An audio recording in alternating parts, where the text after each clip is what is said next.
Hey y'all, here's a Southern girl's take on fresh corn. Let's go.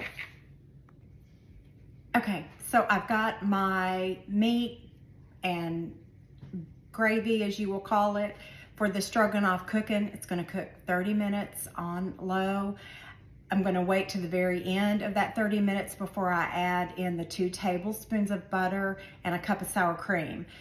Once that's done, it's gonna be ready to serve over the noodles you cooked. If you don't wanna use a noodle, you can also add mashed potatoes or rice.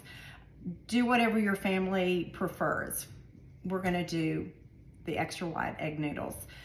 I'm gonna hop off here. I'm gonna make some Southern corn straight from Tennessee. That's gonna be for another video, but that's what we're gonna have with this tonight. So if you've been watching any of my cooking videos, especially, many of you know I'm from Tennessee, born and raised, and that's what I consider home still to this day. We try to go, my husband and I try to go every summer and visit family, and I have a cousin and his wife have a huge garden, and we pick from their garden and can and vacuum seal and bring back. And so this past July we went and we actually got to stay for 2 weeks, and it was one of my favorite 2 weeks ever. Just spending time back home and with family means a lot. But we picked corn from a wonderful lady in our hometown that had the largest field of corn I'd ever seen. And we went and picked, I couldn't even tell you how much we picked. I'll have to post pictures at the end of this video.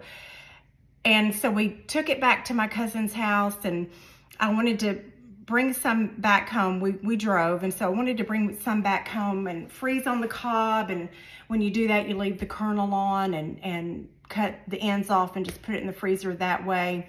But then we also started cutting some off the cob because I wanted to have like cream corn almost, skillet corn.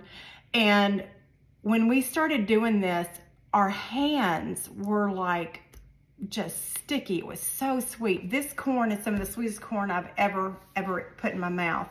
So sweet that all I do is add butter and salt when I cook it. It is so good. And my cousin and his wife, they have the sweetest grandson, and he helped us that day. And I'm also going to post a little picture of him eating an ear of this corn uncooked. It was that good and that sweet. So I hope that if you don't have fresh corn, that's okay. You can use frozen corn. You can use canned corn. I've always added a little bit of butter, salt, and pepper to my corn. Now, if it's frozen corn and it's not a sweet corn, I do add a little sugar sometimes, but it's just what I'm going to call skillet corn. So I hope you enjoyed this video, and I'll show you the end result here in just a second.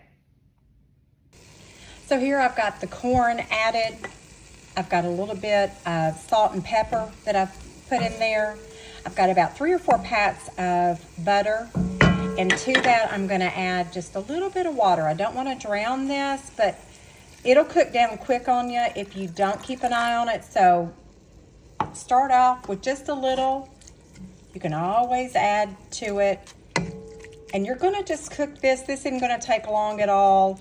If you're using frozen corn, I would use the package instructions. If you're gonna use canned corn, all you're gonna do is, the corn's already cooked. If you're doing a canned corn, all you're wanting to do is heat it up and let that butter melt.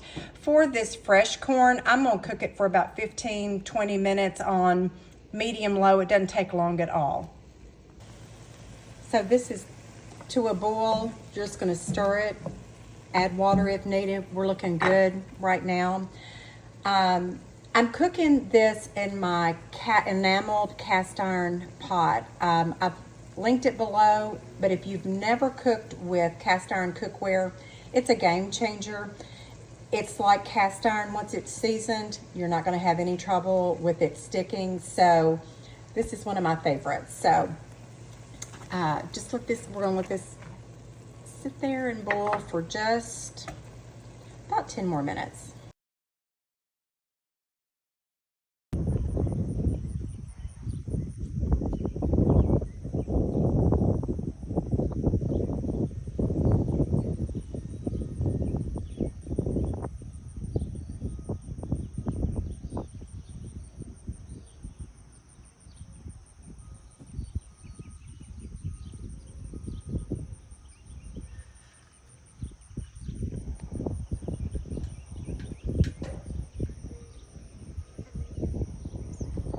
Anytime and anywhere.